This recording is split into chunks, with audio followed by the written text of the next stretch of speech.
People will tell you you've changed. You're not as easygoing, not as agreeable, not as sweet. They won't say it directly, but you'll feel the shift, the subtle disappointment, the quiet resistance. And strangely, that might be the first real sign of maturity. Most people think maturity means becoming softer, more patient, infinitely understanding. But endless understanding is often just fear with good manners.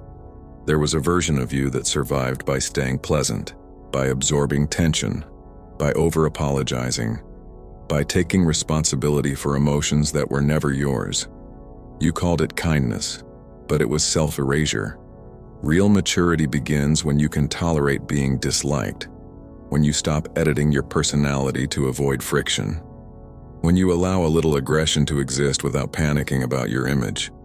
Because aggression isn't evil. It's the energy required to protect a boundary. And the moment you stop performing goodness and start enforcing limits, some relationships will shift. Not because you became worse, but because you stopped being useful. That's the part no one talks about.